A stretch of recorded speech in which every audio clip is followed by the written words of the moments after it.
Okay,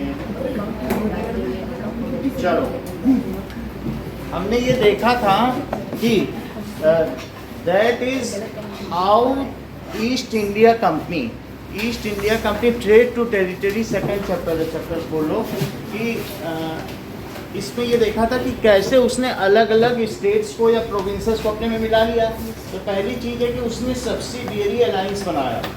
so East India Company has made subsidiary alliance, और उसमें उसने सब्सिडियरी फोर्स बनाई, यानी फोर्स हमारे पास रहेगी और तुमको 3 लाख रुपए महीने या 5 लाख रुपए, जैसा तुम्हारा प्रोविंस हो, जितना रेवेन्यू कलेक्ट कर सकते हो उतना हमें हर मंथ देना पड़ेगा। इन केस यू फेल, मतलब फौज किसके पास रहेगी बेटा? फौज रहेगी ईस्ट इंडिया कंपनी के पास। ईस्ट इंडिया कंपनी का कॉलोनियल रूल था कि नहीं हमारे यहाँ? किसका उपनिवेशवाद था? किसने हमारे यहाँ उपनिवेश किया? ईस्ट इंडिया कंपनी ने। तो उसने बोला कि अवध के नवाब हो, चाहे झांसी हो, चाहे महबूबा हो, या कहीं का भी हो, तो उसने सबसे बोला फौज हम रखेंगे, तुम हमको इतना पैसा दे देना, हम तुम्हारे नाम पे फौज रखेंगे। सर किसी को सर नहीं चाहिए, सर अपनी फौज बना सकते हैं सर, किसी को नहीं चाहिए होगी तो अगर ऐसे केस में फिर उससे लड़ो या कुछ करो, उसी को नहीं चाहिए तो वो ठीक है। अदरवाइज वो ऐसे बोलती थी और लोग मान जाते थे, क्योंकि ईस्ट इंडिया कंपनी पावरफुल हो गई थी, उसके पास ज़्यादातर मस्केट्स थे और पैदल सेना थी। अभी तक उसने कैवलरी नहीं ली थी, यानी घुड़सवार उसके पास नहीं थे। लेकिन जब उसका सामना हुआ टीपू सुल्तान से, उनके पास कैवलरी थी, वो बंदूक के सामने दौड़ पड़े टीपू सुल्तान के घोड़े। तो उसको लगा नहीं कैवलरी भी होनी चाहिए, क्योंकि घोड़ों की गति बहुत होती है। तो अल्टीमेटली फिर उसने कैवलरी भी रखी। सर अगर हम स्टार्टिंग में उनको हाँ नहीं बोलते, वो अपनी अलग फौज के लिए, तो फिर वो स्टार्टिंग ही नहीं करते। स्टार्टिंग उनकी वहाँ से हुई जब ये सिराजुद्दौला दैट इज नवाब मीर कासिम ने गड़बड़ कर दी, तो मीर कासिम ने वो उनकी ओर मिल गया, मीर जाफर ने। और ये भी बात है कि इसके बाद हम ये देख रहे हैं कि मराठे ने, कौन से 2 लोग थे जिन्होंने मिलकर ईस्ट इंडिया कंपनी के साथ टीपू सुल्तान को, that is Nizam of Hyderabad. Book में पढ़ो कौन कौन से थे कि पेशवा ऑफ महाराष्ट्र, मराठा पेशवा थे कि नहीं? तो यहाँ पर लिख लीजिए कि Peshwa of Maratha and Nizam of Hyderabad, Nizam of, बल्कि मैसूर लिखो, अभी हैदराबाद है, उस समय क्या था? Mysore. And East India Company, east India company, इन्होंने क्या किया बताइए? कंबाइंडली सेंटेंस को पूरा करो पलट। कंबाइंडली, देखो कल भी तुम पूरा नहीं करेगी, बोलो। हाँ सर का combinedly attack on the Tipu Sultan with yes. the British. So combinedly attacked on Tipu Sultan. Tipu Sultan, तो देखो ये निजाम कहाँ गए, इस चीज़ को जरा देखो, हैदराबाद के क्या, क्योंकि टीपू सुल्तान ही मैसूर का था, है ना? So let us see who 3 were together. Maratha power. Okay. So let us see. Sir Maratha और ये सब उनके साथ मिल क्यों गए थे? यहाँ पर दिया गया है अल्टीमेटली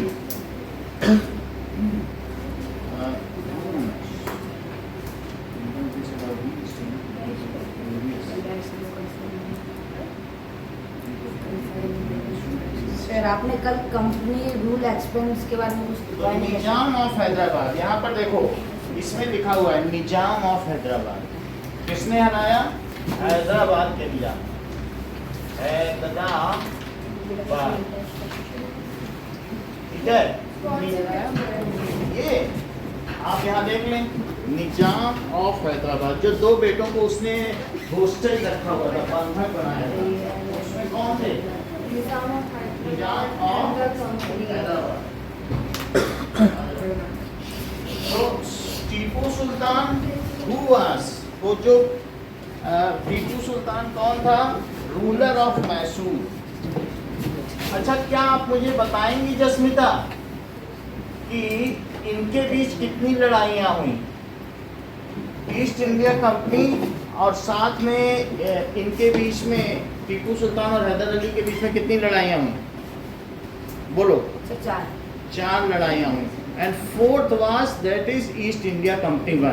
फर्स्ट 3 में वो हार गई और चौथे में जीत गई। ईयर याद रखने की जरूरत नहीं, अगर आपकी एक्सरसाइज पूछा जाएगा तब देखेंगे। 4 वाज, ठीक है।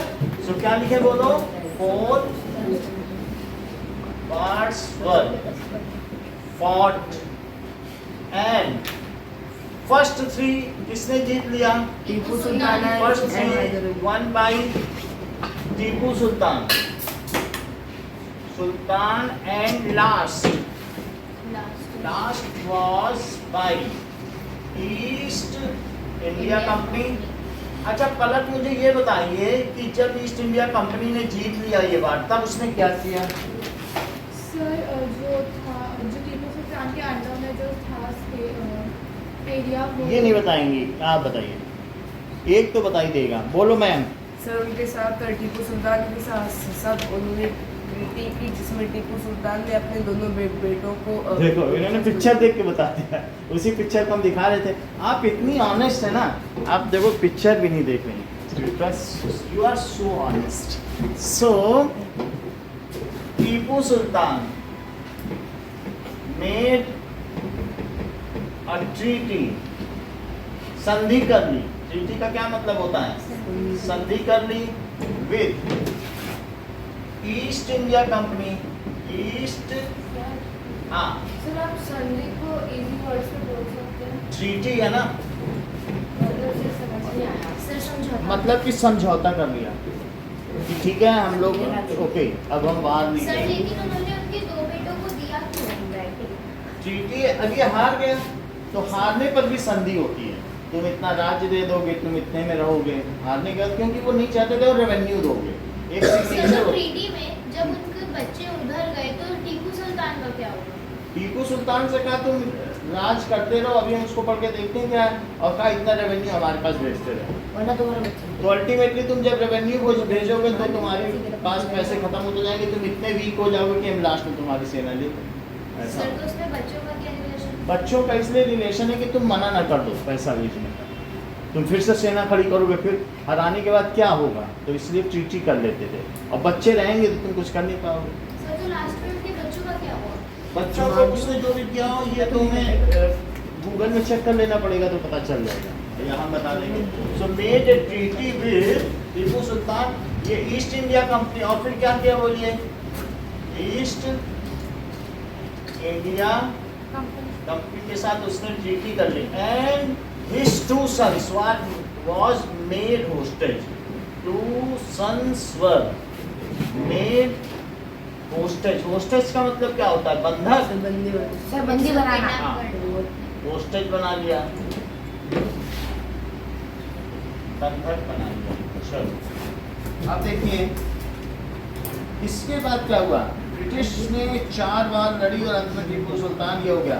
फिर इसके बाद जैसा ये पूछ रही हैं कि टीपू सुल्तान का क्या हुआ, टीपू सुल्तान के बच्चों को ले लिया गया and Mysore kingdom was handed over to his family, Wodeyar family. Last line है कि नहीं? So and Mysore kingdom was handed over, Mysore kingdom was handed over to Wudiyar family। अभी वुड्यार को कई लोगों का कास्ट नेम होता है ये। सो हम यहाँ देखेंगे कि इंडिया में मैसूर कहाँ पे है। So this is the place. Mysore Karnataka में है। कर्नाटका में है तो कर्नाटका मालाबार हिल तक भी था और यहाँ पर भी था, यहाँ कहीं मैसूर है। सो मैसूर किंगडम को किसको दे दिया गया? वुड्यार फैमिली। अच्छा आपको मालूम है उसे टाइगर क्यों कहा जाता है? सर मैसूर थोड़ा नीचे की तरफ है। हाँ? सर दिखा गया? सर इधर वो मैप में देख लो। Sir page number 20। Okay Mysore और नीचे दिखाई गई, यहाँ पे है मैसूर। चलो अब देखिए वी हैव सीन कि उसने चीते को हाथों से पकड़ के खींच के लाया था जहाँ उसका Yes, खंजर और गिरा, खंजर से फिर मारा। खंजर से मार दिया था। तो उसने थोड़ी देर तक तो हाथों से लड़ाई की, जबकि 300 किलो का चीता और वो 80 किलो। टाइगर हाँ तो सर चीता ने ऐसे टाइगर ने उसे मारा नहीं। मार नहीं पाया ना, तो उसने कुछ किया होगा। पहले के लोग वीर होते ही थे, अब इसलिए महाराणा प्रताप टाइगर ऑफ ये कहा जाता है टीपू सुल्तान को। क्या उपाधि दी गई थी? सो टाइगर ऑफ इंडिया या कुछ ऐसा कहा जाता होगा। तो ये टॉय अभी ब्रिटिश में रखा हुआ है। अब आगे देखो, sir tiger of Mysore. Sir लेकिन tiger of Mysore. So he is named as tiger of Mysore. ये देखो टीपू, हाँ बोलिए। सर लेकिन इस टॉय में दिखाया है कि जो टाइगर है वो टीपू सुल्तान के ऊपर चढ़ा हुआ है। टीपू सुल्तान नहीं, हाँ, ब्रिटिशर है वो। सर ये इसमें ब्रिटिश है। टॉय में टाइगर को टीपू सुल्तान को बनाया गया है। कैसे हो सकता है? मतलब जो नीचे वो ब्रिटिशर्स को अरे, दिखाया गया और ऊपर टीपू हाँ, ऐसा हो सुल्तान सकता को। है। सर उनको उनकी बेइज्जती करने के लिए बनाया। और कितने हाँ। को टाइगर ऑफ टीपू टोपी पहने। मैसूर। ये बात हो सकता है कि ब्रिटिशर्स के लिए वो टाइगर था। अब आगे देखो, यहाँ दिखाया गया है वार विद मराठा। बताओ उसने मराठा को कैसे हराया? अगली बात कि मराठा की मदद से उसने किसको हराया? यही तो महाराष्ट्र का शासन था, मराठा। और इसके अलावा यहाँ कहीं हैदराबाद था, तो हैदराबाद है। हैदराबाद किसने बनाया था? हैदर आबाद। हैदर अली ने बनाया था, उसके नाम पे हैदर आबाद ने उसे सर आबाद सर कर दिया। टीपू का, सर टीपू के पापा। हाँ ना, अब देखिए कि मराठा पावर कब हुआ? In third battle of Panipat. First battle तो इब्राहिम लोदी और बाबर के बीच लड़ा गया था, तो उसमें क्या वो बाबर की एंट्री हो गई थी यहाँ पे और मुगल वंश आ गया था, मुगल डायनेस्टी। थर्ड वार जो था पानीपत का, पानीपत हरियाणा में है, Yes, sir. वहाँ मराठा के बीच में लड़ाई लड़ी गई थी। मराठा ऊपर चले गए। मराठा और साथ में ब्रिटिशर्स के बीच में लड़ाई लड़ी गई थी। मराठा का साम्राज्य उस समय दिल्ली तक पहुंच गया था। दिल्ली बहुत वीकर था, मराठा एक समय दिल्ली पे रूल कर रहे थे। ये नहीं था कि ये कन्फाइंड ही था, ये पूरा इनका वो था एरिया। समझ में आ गई बात कि नहीं? इसमें थोड़ा सा कम हुआ थी, जिसके बाद तो फिर वो उत्तर प्रदेश वाले प्रोविंस आ जाता है ना, Yes, अवध sir. वाला। अवध, हाँ तो अवध का भी ये पूरा एरिया है। तो अब उसमें देखने से पता चल जाएगा कि विच रूल अलग अलग ईयर में अलग अलग सबका होता गया। तो अभी हम देख लेंगे इसमें कि मराठा डायनेस्टी कहाँ से कहाँ तक थी। ठीक है, अब जरा देखो कि लेट अस सी इट। तो मराठा वहाँ कवर कर ले रहा था, मराठा डायनेस्टी। Yes sir. तो सर मराठा का भी सर रूल बहुत ज़्यादा एक्सपेंड हुआ था। हाँ सर जो हैदराबाद था वो टीपू सुल्तान के पापा ने बनाया था, तो वो तो उनके अंदर ही आता होगा। एक टाइम पे उन्होंने बना दिया, फिर ये लोग एक्सपेंशन होता था, कभी कन्फाइनमेंट होता था। अब वो दूसरे ने सर, हैदराबाद का PDF निशान कहाँ जाएगा? ले लिया। ठीक है कि नहीं? तो एक ऐसा भी होता है, देखो सुन लीजिए, इनका कहने का मतलब अगर उन्होंने बनाया था तो हैदराबाद का जो निज़ाम था वो मिल गया उनके साथ। उस जैसे सब लोग, ऐसा नहीं होता है कि ये मैसूर में था और इसने कहीं हो सकता है निज़ाम बना रखा हो, तो जैसे वहाँ पर आपने देखा मीर जाफ़र मिल गया था, ऐसे उन्होंने फोड़ लिया इसको, इसके निज़ाम को कि तुम मेरे साथ हो जाओ और टीपू को हरा देते हैं। तो ऐसा ही होता रहता, तो बनाया उसी का द्वारा था, लेकिन इनमें फूट पड़ती रहती थी। जैसे मैंने कहा कि पेशवा था ना मराठा का, लेकिन और भी उसने कई लोगों को रख रखा था। मराठा में जगह जगह और भी लोग रखे जाते थे। इसमें दिखाया गया है कि किस तरीके से मराठा की रूलिंग होती थी। तो दे वर डिप्लॉइंग देयर सरदार्स, उनके सरदार होते थे जैसे सिंधिया, होलकर, गायकवाड़, भोसले। तो मराठा एक जगह नहीं थे कि पेशवा बाजीराव यहाँ पर जो हैं मराठा, छत्रपति। तो यहाँ सिंधिया जब राज करते थे, यहाँ होलकर, और यहाँ पर जो दूसरे थे, ठीक है कि नहीं, 4 डिफरेंट डायनेस्टीज वर देयर, जिसमें शुरू में दिखाया वार विद मराठा कि कौन 4 लोग थे। तो पहले तीसरी लाइन में, आप चौथी लाइन में पढ़ लो, लिखा सिंधिया, होलकर, गायकवाड़ और भोसले, अलग अलग लोग इसमें राज करते थे कि नहीं? तो सबको दे रखा था, मतलब सर वो रात के करके सिंधिया, दिया हुआ था। होलकर, गायकवाड़ और भोसले। सर वो शिवाजी, सर छत्रपति महाराज सर वहीं के थे ना? हाँ, ये मराठा सर बहुत पहले थे ना वो। Yes, यानी इनका अलग अलग है। पहले तो शिवाजी रहे, फिर उसके बाद पेशवा आने लगे। अब जरा देखिए नहीं तो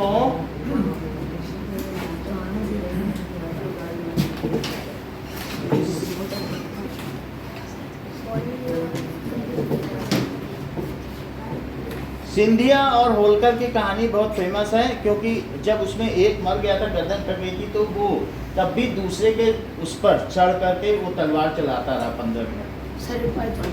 तो अगर आप देखेंगे तो वो ये बहुत रुलाने वाली कहानी थी, और उस अपने राजा को छुड़ा लाया था पेशवा को, उसकी कहानी है ना, और क्या देखा है ना आपने नो सर देखा नहीं कौन सा देखा क्या कि सिंधिया और होलकर इतने वीर माने जाते हैं। सर मतलब हुआ क्या था? क्या हुआ था? मतलब उसकी गर्दन काट दी गई थी लड़ाई करते समय, तो वो मुगलों से लड़ाई कर रहा था, लेकिन फिर भी वो औरंगजेब ने उसके राजा को बंधक बना लिया था। मतलब सर उसका गला कटा हुआ था, फिर भी वो लड़ रहा सर था। इसके अंदर साइंस किधर है? सर हमारे भी ये पंजाबी में एक थे बाबा दीप साइंस सिंह, किधर है? वो भी उनका गला कट गया था, फिर भी वो लड़े हाँ। थे। तो वहाँ पर भी इसी तरीके से लेट अस सी कभी से किसी डॉक्टर ने करे कहानी सर ये स्टोरी थी dynasty of Maratha in India. अब जरा देखो कि territory of Maratha in India, बात न करें सर निखिल बात जी, ये पानी आप उनसे वो नहीं पढ़ाने बेटा आपको, उनसे मतलब ये देखो।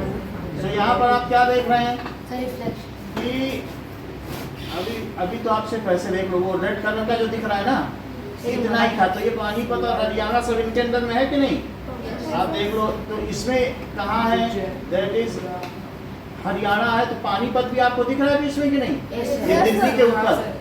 तो यहीं पर लड़ाई हो गई थी, दिल्ली से जस्ट ऊपर। ये देखो दिल्ली के ऊपर है पानीपत, तो वहीं पर लड़ाई है। अब जरा देखिए मराठा को उन्होंने कैसे किया।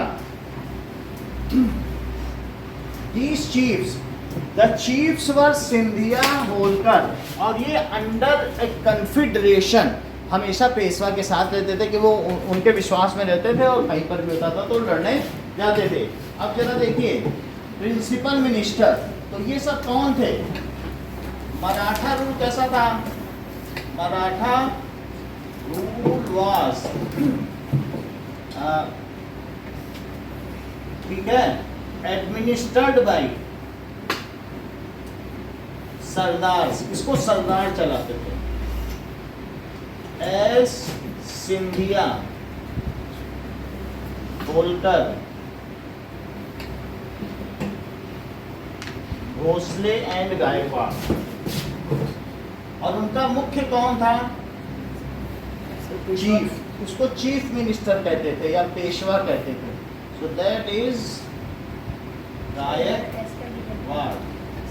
दे वर अंडर कन्फेडरेसी, कन्फेडरेसी का मतलब alliance, they were under alliance का मतलब उनके सहयोगी थे, ठीक है, ऑफ चीफ मिनिस्टर। और चीफ मिनिस्टर को क्या कहेंगे, पेशवा बाजीराव के पास 1.5 मीटर लंबी तलवार थी। जब वो ऐसे हिलाता था तो ऐसा लगता था वो ऐसे ऐसे नाग की तरह जा रही है, हिलने वाली तलवार। वो ऐसे हवा में हिलाएगा तो 20 लोग कट जाते। समझ आओ, 1.5 मीटर लंबी थी, और जैसे सांप की जीभ की तरह लपलपाती है, दोनों हाथ में तलवार लेके लड़ता। हाँ सर वो सर वो ऐसे ब्लेड टाइप, मूवी में भी देख लेना। सर पद्मावत में से लास्ट हाँ, सो ब्लेड टाइप होता था। वो ब्लेड ही थी ऐसे ब्लेड से। टाइप वो तो हैवी नहीं थी। हैवी नहीं थी, बस वो लपलपाती हुई थी। लेकिन सर मैक्सिमम तलवार तो सर हेल्दी होती है, जैसे कि सर हेल्दी होती, बस वो उसी से मारता रहता। 80 किलो की थी सर।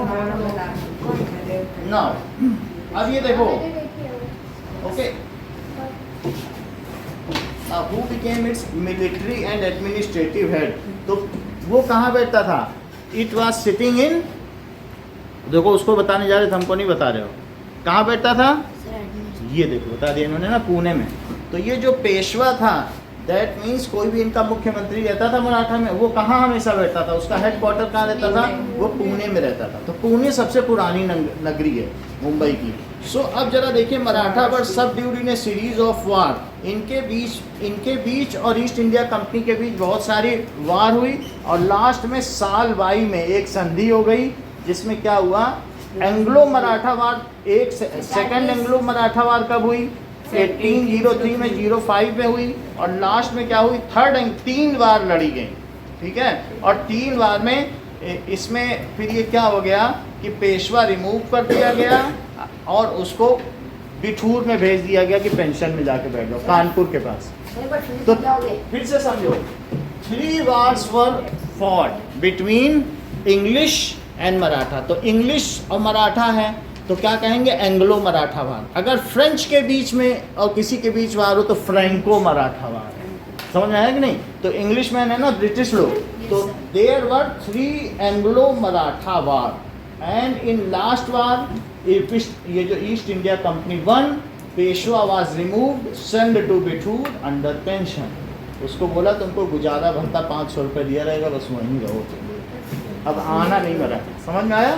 तो 3 बार हुए। अब इसको लिखें कि सर जैसे आपने बताया कि टीपू सुल्तान था तो ब्रिटिश के साथ उसमें हैदराबाद और मराठा में मिले हुए थे। तो सर जो मराठा ने खुद ही ब्रिटिश से लड़ाई की थी तो सर वो उनके साथ मिल कैसे सकते? ऐसा ही होता है कि वो फिर उनको कमज़ोर कर दिया, फिर मराठा को मार दिया। उसको तो पूरे भारत में कब्जा करना है। तो अच्छा, तो सर टीपू सुल्तान की लड़ाई पहले लड़ी गई? हाँ पहले लड़ी, तुमको मिला के आओ मेरी तरफ, उसको मार दिया। अच्छा अब तुम हमसे निपटो, ये चीज़। तो वो किसी के थे थोड़ी, उन्हें सबको हराना था। तो यही बात थी। अब यहाँ पर देखिए, there were 3 war fought and third war was fought in रिया। ये बताओ, देखो बता दीजिए। Yes, third Anglo Maratha war was fought in Panipat और उसमें कौन हुआ, ईस्ट इंडिया कंपनी वन। फिर उसके बाद क्या हुआ,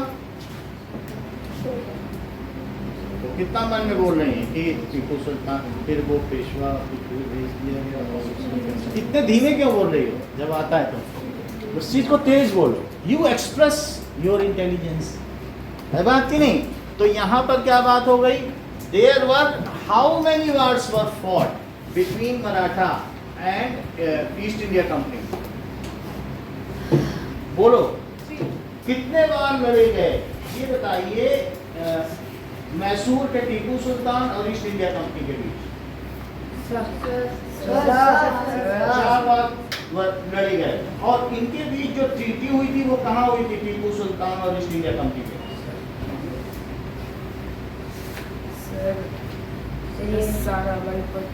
श्रीरंगापट्टनम।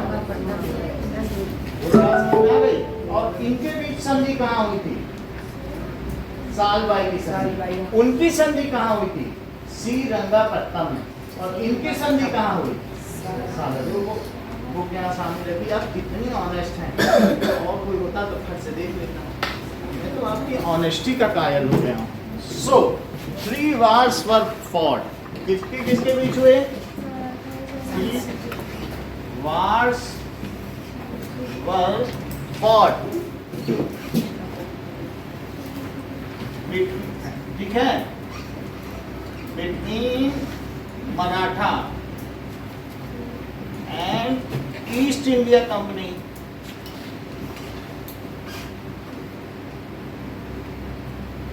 देखिए इसको कहते हैं एंग्लो मराठा वार।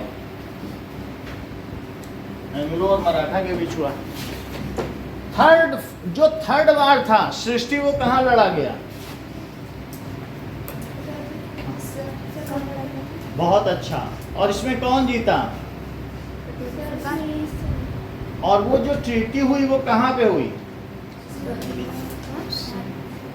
तुम तो सब जानती हो, बता दो। सही है। सो थर्ड वार था was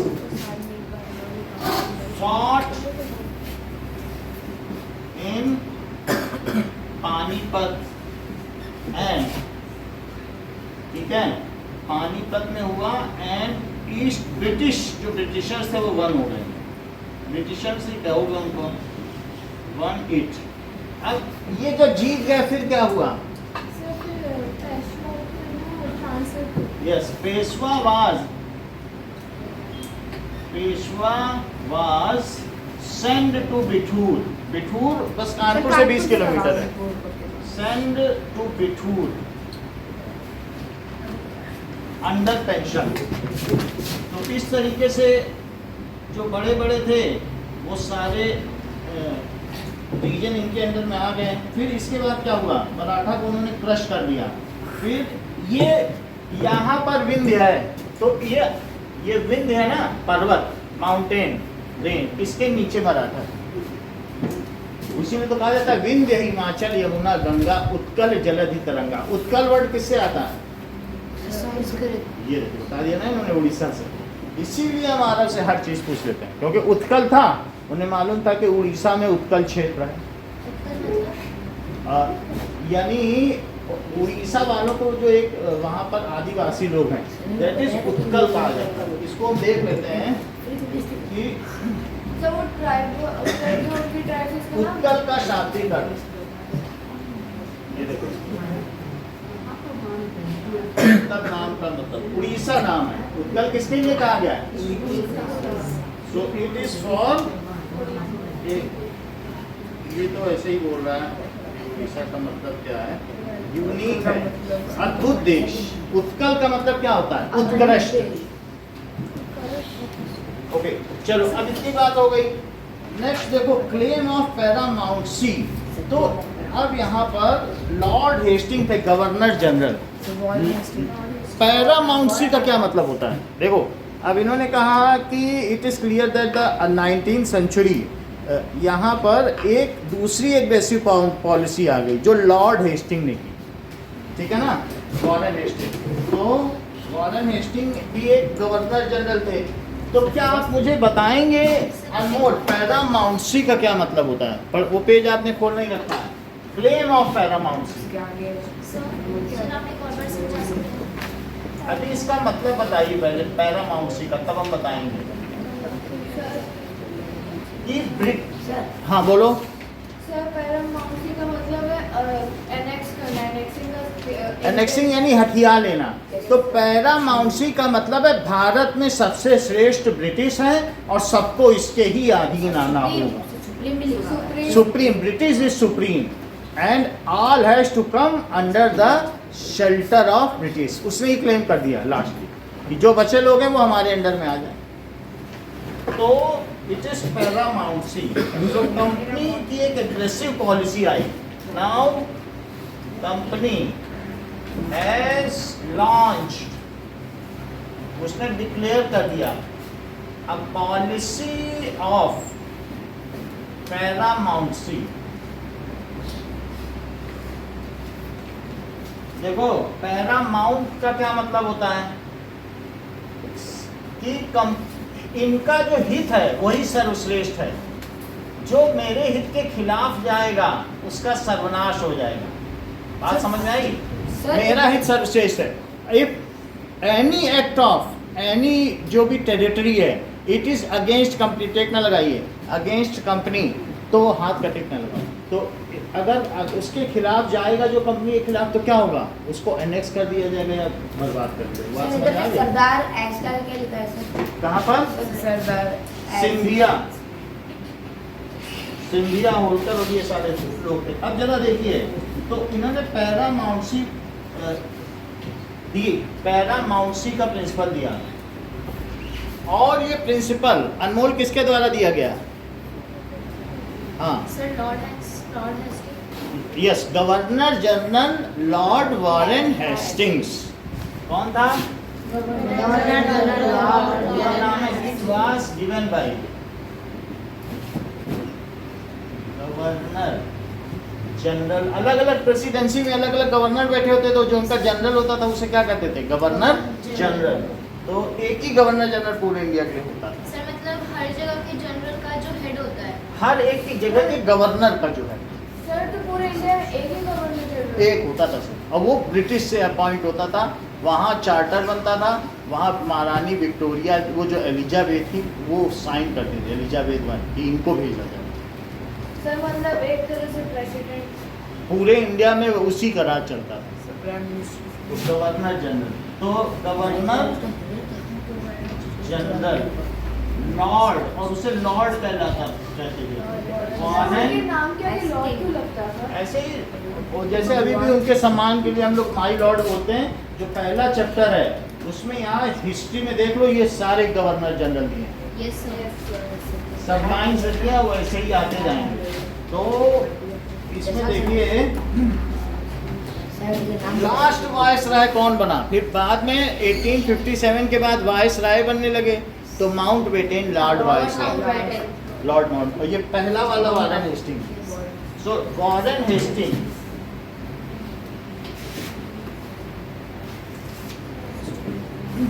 अब जरा देखिए, तो पहला माउंट में उसने क्या कह दिया कि that is companies authorities Paramount and who will not follow the company rule will be annexed. उसको हथियाली जगह लिखा है, that is companies.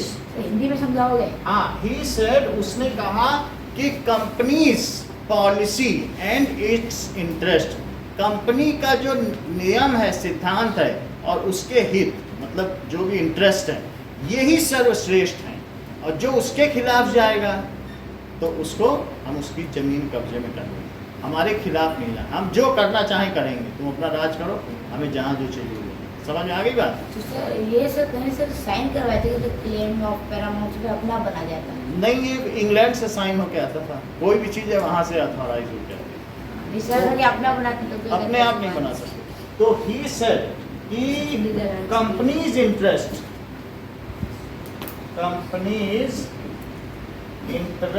Is Paramount. ये बहुत खतरनाक पॉलिसी थी। पैरामाउंट का मतलब ही क्या है कि सर्वश्रेष्ठ। ये हमने लिख दिया है कि नहीं, उनका हित सर्वश्रेष्ठ है।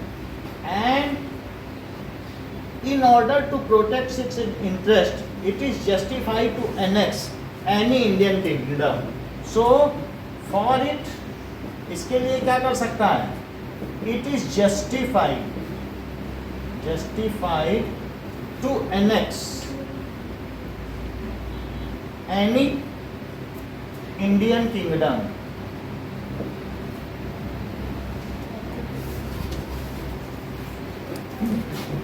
अब ये देखिए नाउ, तो इसके बाद क्या किया गया, this process did not got and challenge. इसके लिए ये ऐसे ही नहीं चला गया कि ठीक है तुम एनेक्स कर लोगे, अब आदिवासी लोग लड़ने लगे, ऐसे हमारी जमीन कैसे कब्जा कर लोगे। उनमें कुछ नाम दिए गए हैं आपकी बुक में, लास्ट में देखिए कि कौन कौन से नाम दिए।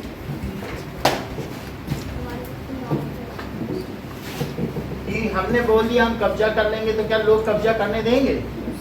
तो अब देखें कि for example British tried to annex the small state, Karnataka में किट्टूर है, तो उसको जब उसने करना चाहा तो वहाँ रानी चन्नम्मा ने आर्म्स ले लिए और उन्होंने लड़ाई की। इसी के साथ ही बट शी वॉज अरेस्टेड, उनको अरेस्ट कर लिया गया और रायन्ना फिर आ गए, उन्होंने लड़ाई जारी रखी। पहले चन्नम्मा थी, फिर रायन्ना थे, उन्होंने पॉपुलर सपोर्ट ही डिस्ट्रॉयड मैनी ब्रिटिश कैम्प। उन्होंने, तो ये एक कहानी है, कहाँ की है बेटा रितिका? तुम तो भूल जाती हो कितनी आसानी से। हाँ बोलो। Very good. ये कितना आसानी से, थोड़ा खाया पिया करो, कभी बता ही नहीं पाते नहीं। चलो, तो इसके बाद ईस्ट इंडिया कंपनी बिकेम, यहाँ से अब उसने सोचा, देखो कितनी बड़ी बात है कि ईस्ट इंडिया कंपनी ने सोचा ये रशिया एक्सपेंड कर रहा था, और क्या यहाँ पे माउंटेन रहेंगे? तो ईस्ट इंडिया कंपनी ने सोचा कहीं रशिया यहाँ से ना आ जाए, हम पर अटैक न कर दे। रशिया की पावर बढ़ रही थी, तो पहली लाइन लिखा गया, ईस्ट इंडिया कंपनी ने सोचा कि अब रशिया भी, इधर ये कांधार था, यहीं का शकुनी था, महाभारत का शकुनी कहाँ का रहने वाला था? कांधार का रहने वाला था, अफगान का। तो उसने सोचा, तो फिर उस ईस्ट इंडिया कंपनी ने कहा कि भाई अब हमें पंजाब पे भी आक्रमण करना चाहिए, यहीं पे तो पंजाब है। तो उसने पंजाब के रणजीत सिंह पे आक्रमण किया। रणजीत सिंह बहुत वीर थे, एक आंख के अंधे थे, लेकिन उन्होंने वीरता से लड़ा और अपने समय में कभी भी पंजाब को ब्रिटिश के अधीन नहीं होने दिया। लेकिन जब रणजीत सिंह मर गए तो उनकी पंजाब की पावर धीरे धीरे ब्रिटिश के द्वारा मरेगी, ऐसे ही अपनी डेथ मरे। तो प्रोलॉन्ग वार, इससे क्या हुआ कि देखिए they fought A prolong war with Afghanistan and established indirect company rule. Afghanistan में इन्होंने अपना रूल बना लिया, ये देखो ये अफगानिस्तान। सर उस टाइम से लेकर सर अफगानिस्तान के ऊपर किसका रूल था? अफगानिस्तान में अब किसी का भी हो, इधर पर जो अलेक्जेंडर था ना सिकंदर, Yes, तो वहाँ से उसने तो रूल स्थापित कर लिया था, ठीक है। तो अगर कहीं मान लीजिए, तो ब्रिटिशर्स ने क्या किया, मुगल की तो इनकी कन्फाइन हो गई थी, बहादुर शाह जफर बचा था और तो कोई राजा बचा नहीं था। तो इसलिए अफगानिस्तान में किसका रूल है, अगर इसमें लिखा होगा तो पढ़ लेते हैं। लेकिन इनडायरेक्ट रूल हो गया, वो वहाँ जाना भी नहीं चाहते थे क्योंकि वो जो टेरेन था वो बहुत ऊबड़ खाबड़ और हाइट पर था, तो उनको इंटरेस्ट नहीं था ना, उनको यहाँ आने में इंटरेस्ट था। राजस्थान में क्यों नहीं आए, उन्होंने कहा ये रेत में आके क्या करेंगे, इतनी दूर दूर आएंगे, एक एक किला दूर दूर पे 6 घंटे पे एक किला। उन्होंने कहा बस पैसे भेजते रहो, हम यहाँ आएंगे। तो इसलिए राजस्थान में राजी थे हम्म? राजी। क्योंकि वो उसके अभ्यस्त नहीं थे, दे कस्टम होना चाहिए ना किसी की हैबिटेट के, तो वो कस्टम नहीं थे, तो वो कहते थे बस हमें पैसा भेज दो, हमें ज़्यादा मत सर करो। लेकिन पैसा क्यों भेजेंगे जब राजस्थान के कब्जे में ही नहीं है? कब्जे में नहीं था तो पहले क्या था, उन्होंने क्या किया, मुगल को धीरे धीरे उसको अपने अंदर में ले लिया दिल्ली को। तो जो राजस्थान के लोग मुगलों के वफादार थे वो अब किसके वफादार हो गए थे, सर ब्रिटिश के, कि तुम हमारे ऊपर आक्रमण नहीं करो। तो उन्होंने कहा हम वैसे भी नहीं करना चाहते, बस हमें पैसा देते, गिफ्ट्स देते थे। तो और गिफ्ट, अगर राजस्थान ऐसा नहीं करता तो? राजस्थान ऐसा नहीं करता तो वो कुछ ना कुछ करते, बट राजस्थान ने क्या किया, यहाँ के राजा लोग, हिस्ट्री में तो ऐसा ही पढ़ाया गया है कि पैसा देते रहे और करते रहे।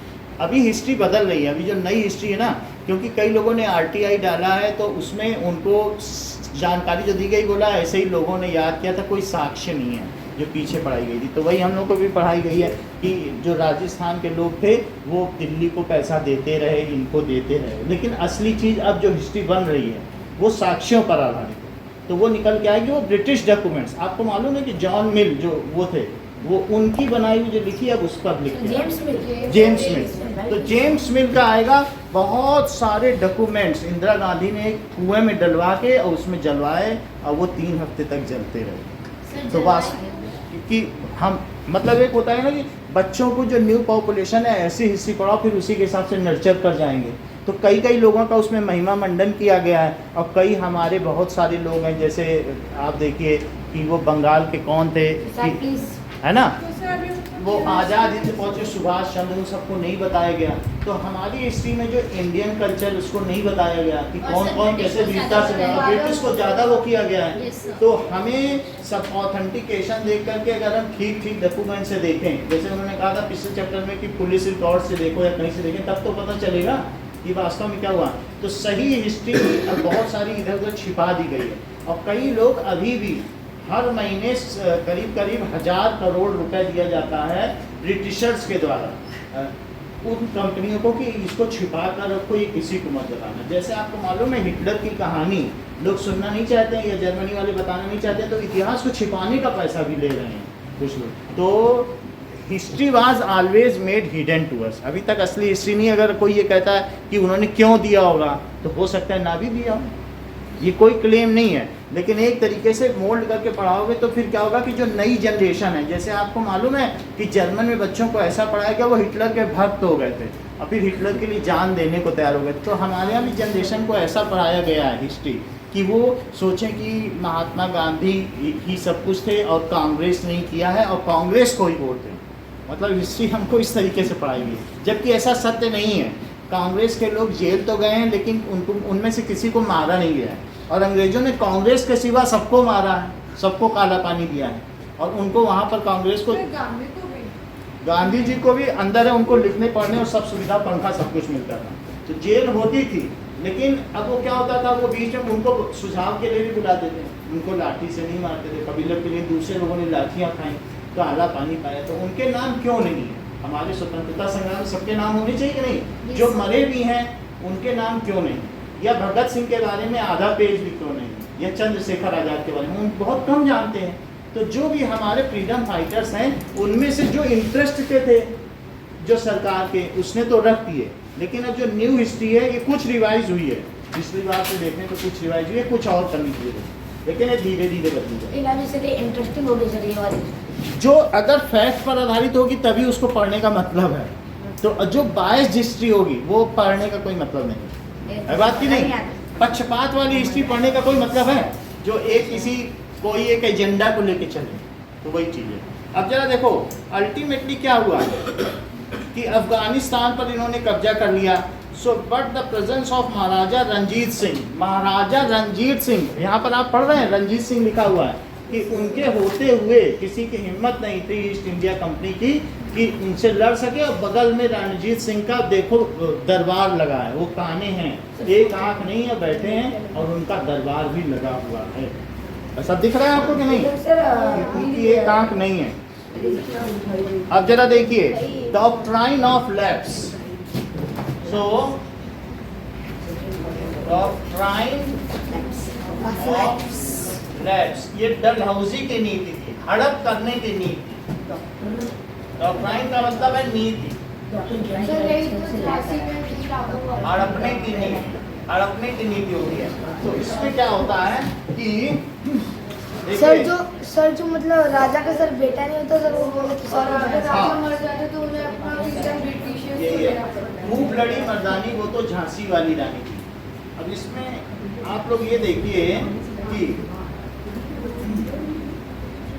इसमें ये दिखाया गया है कि किस तरीके से इनके, और इसको कम करके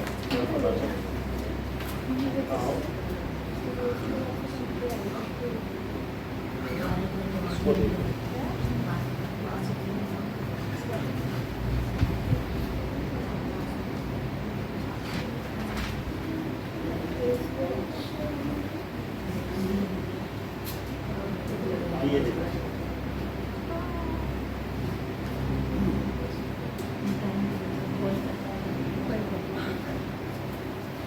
ये देखो इसमें ये दिखाया गया झांसी को भी हड़पने की नीति क्या थी कि जिसके बेटे नहीं होंगे तो उनका राज्य किसको मिल जाएगा?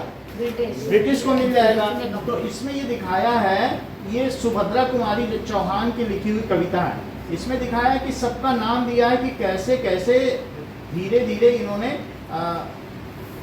अपनी फौजें भेजी और कैसे उसको बुझा दीप झांसी का तब डलहौजी, मन में हर्ष आया, राज्य हड़प करने का उसने ये अच्छा अवसर पाया। फौरन फौजें भेज दुर्ग पर अपना झंडा फहराया और लावारिस का वारिस बनकर ब्रिटिश राज्य झांसी आया। यानी ये बोला तुम तो लावारिस हो, तुम्हारे तो बच्चे हैं नहीं, अब ये हम तुम्हारे वारिस। सर बच्चे भी नहीं थे। उनके बच्चे नहीं थे तो राजा ने क्या किया था कि एक दत्तक पुत्र ले लेता, गोद नहीं ले लेते हैं जिसको, तो उसने कहा जो गोद लेगा वो नहीं माना जाएगा बेटा, और ऐसे केस में वो राज्य किसका हो जाएगा? डलहौजी ने क्या बोल दिया। तो डलहौजी भी एक गवर्नर जनरल था। अब यहाँ पर इसके बाद देखा कि बुंदेलखंड है, तो बुंदेले हर बोलों के मुंह हमने सुनी कहानी थी, खूब लड़ी मर्दानी। तो रानी ने कहा हम ऐसे अपना राज्य नहीं देंगे, हम लड़ाई करेंगे। तो अब इसमें ऐसी बात नहीं कि उसने लड़ाई नहीं की, तो रानी ने लड़ाई की। डलहौजी ने पैर पसारे, अब तो पलट गई काया, राजाओं नवाबों को भी उसने पैरों ठुकराया। फिर छीनी राजधानी दिल्ली की, लखनऊ छीना बातों बात, कैद पेशवा था बिठूर में। क्या यही अभी हम पढ़ चुके हैं? पेशवा कहाँ कैद था बोलो? कैद पेशवा था बिठूर में, हुआ नागपुर का भी घात, उदयपुर तंजौर सतारा कर्नाटक की कौन विसात, सब कुछ उसने जीत लिया था। उदयपुर राजस्थान का था ना, तो तंजावुर भी साउथ का है, और सतारा महाराष्ट्र का, कर्नाटक मैसूर सब जीत लिया था उसने। तो कर्नाटक की कौन विसात, जबकि सिंध पंजाब ब्रह्म पर अभी अभी था वज्र अपार। अभी हुआ था कि नहीं? इसी के बाद ही तो तुम पढ़ रहे हो कि अभी अभी रणजीत सिंह मरे हैं और अभी उसने पंजाब भी ले लिया, बिल्कुल उसी ऑर्डर में लिखा गया है। अभी अभी सिंध पंजाब, सिंध उसके पहले पढ़ा कि अफगानिस्तान, और उसके फिर पंजाब, और वहां पर सब पर इसने वज्र निपात कर दिया। मद्रास बंगाल आदि की भी तो यही कहानी थी। क्या उसने बंगाल नहीं ले लिया था या मद्रास नहीं ले लिया था? मद्रास में तो डलहौजी पहले से ही रॉबर्ट क्लाइव बैठा हुआ था। तो बुंदेले हर बोलों के मुंह हमने सुनी कहानी थी। और क्या हुआ? सरे आम नीलाम छापते थे अंग्रेजों के अखबार, नागपुर के जेवर ले लो, लखनऊ का 9 लखा हार। यानी वो सब जो राजाओं के कपड़े थे, जेवर थे, ऐसे ही नीलामी में बिखर कर। तो किसी ये पर्दे की इज्जत परदेसी के हाथ बिकानी थी। तो यहाँ पर ये बात दिखाई जा रही है कि सब एक एक करके उसने सब ले लिया। अब जरा देखो, ये भी कविता याद कर लो, चैप्टर हो जाएगा। ये बहुत अच्छा, इस कविता में पूरा चैप्टर दिया है। धूप लगी मर्दानी वो तो झांसी वाली रानी थी, बुंदेले हर दोनों के भी हमने सुनी कहानी थी, नाना के संग खेली थी, वो नाना के संग खेली थी, बरछी ढाल कृपाण कटारी उसकी यही सहेली थी। अब देखिए, तो डॉक्ट्राइन ऑफ लव्स में उसने किसको लिया, जरा भी ध्यान देना, वही नाम मैं लिखने जा रहा हूँ। तो कौन कौन से उसने बताए, जरा देखिए कि the doctrine declared if Indian ruler dies without a male heir, यानी if it declares that if Indian ruler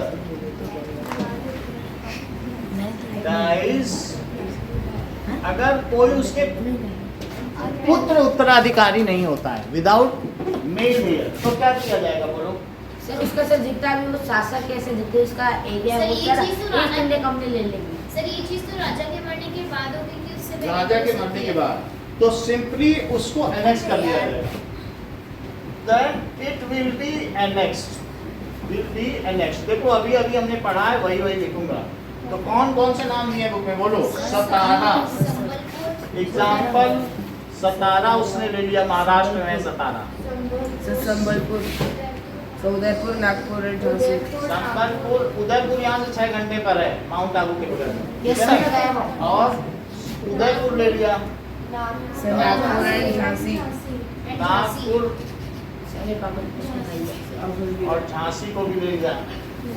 तो कंपनी ऑल्सो टूक अवध, अवध आपको मालूम है, उसने कहा था राजा से कि कितना आधा पैसा ले देना, लिया। तो आधा तो ऐसे ही ले लिया था, वो नहीं दे पाया था पैसा। तो अवध में दिखाया गया था कि कितना पैसा देना, तो नहीं दे पाया, तो उसका राज्य ही छीन लिया। आधा से 3 लाख रुपए था कि 5 लाख, 5 लाख। रुपए था, तो उसने छीन लिया।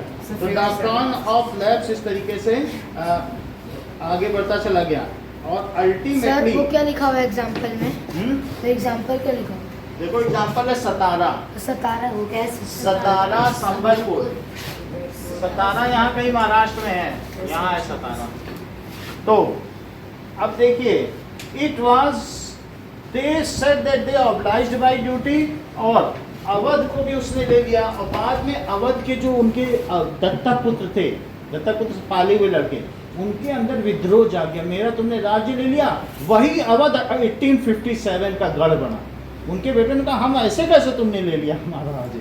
अब देखना जब आगे की कहानी हम पढ़ेंगे ना 5th चैप्टर में, कि किस तरीके से ये प्रथम स्वतंत्रता, फर्स्ट फ्रीडम फाइट हुई, यही अवध काम आएगा, ये सबको लीड करेगा, हम लोग का राज्य छीन लेंगे। अब लड़ो, हैं? क्या सर सेकंड लाइन में मेल हेयर। मतलब उत्तराधिकारी, अगर तुम्हारा बेटा नहीं है कोई और तुमने बेटा गोद लिया तो वो हम उसे नहीं मानेंगे, तुम्हारा अगर से लड़की भी तब भी लड़की से नहीं, लड़की से शासन नहीं कराना, लड़का उत्तराधिकारी नहीं है तो हमारे लिए। चलो एक बार मुगलों में सिर्फ लड़की मेरा सिर्फ अब ये देखो, इसी तरीके से यहाँ दिखाया गया वीर सुरेंद्र साय।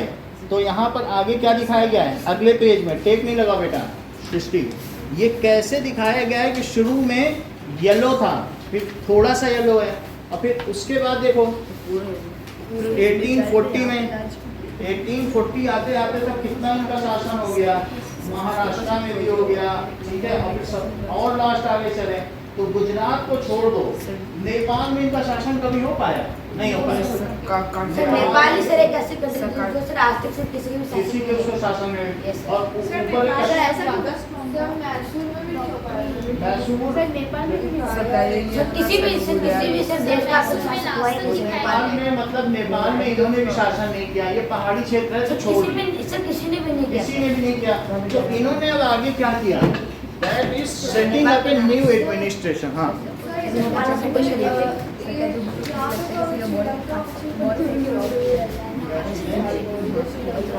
वो उस समय का नाम था साइलोन। बाद में 18 देख लो, बहुत अच्छी बात इन्होंने बताई है, 1948 में श्रीलंका आजाद हुआ था, उसका नाम साइलोन से श्रीलंका पड़ा। पढ़ो साइलोन लिखा, श्रीलंका। समझ आ गई बात। यस सर तो श्रीलंका बाद में पड़ा है, जब वो आज़ाद हो गया। हमारे से 1 साल बाद हुआ श्रीलंका आज़ाद, सर आपको कौन सा किसके अंडर था? ब्रिटिशर्स के अंदर में। तो सर, गोवा जैसे का नाम इसमें सुभाष से मैसूर गोवा लिखा है। इसमें मैसूर लिखा है कि मैसूर? कभी मतलब कब्जे में नहीं आना। सर गोवा का नाम सुभाष सर, से गोवा इसमें है। है मैसूर कभी इंडिया ब्रिटिश नहीं है। तो इसका मतलब है कि जो गुडियार फैमिली को दे दिया, तो जो भी हो उसके सब्सिडियरी अलायंस होगा, कुछ होगा, लेकिन ऐसा ही है, ठीक है कि नहीं। गुजरात पे कभी कब्जा नहीं कर पाए। तो इसके आगे हम लोग नेक्स्ट क्लास में देखेंगे। कल यही होगा। सर गुजरात में कब कल मॉर्निंग में रख लें क्या, 9 to 10:30 रख लें, हिस्ट्री पढ़ लेते हैं। 9 to 10:30 हिस्ट्री रहेगा। 9 से 10:30। कितने 9 to 10:30। ज़्यादा ही नहीं हो गया नहीं ज़्यादा नहीं है तो सर हिस्ट्री पढ़ लेते हैं। 10 या 11 रख लो ना, सुबह खेलने जाना है। ये सही है, आपका टाइम 9 बजे का ही रहता है। अरे यार थैंक यू सर। सीधा आज तो का है ना। नहीं मिला? आज का मिल गया सर तो वो आधा ऑर्डर वाला चेक नहीं बड़ा होगा, यहीं पे हम देख के देंगे। चाय लगेंगे, आ जाओ, ये लो। पिछली बार का मेरे भी पैराग्राफ का जस्मिता आई है। सर मेरा पुस्तक साइन नहीं हो पाया था सर, मम्मी और पापा दोनों गाँव गए हैं। अच्छा कोई बात नहीं, रख लो, पर देख लो, ये लो।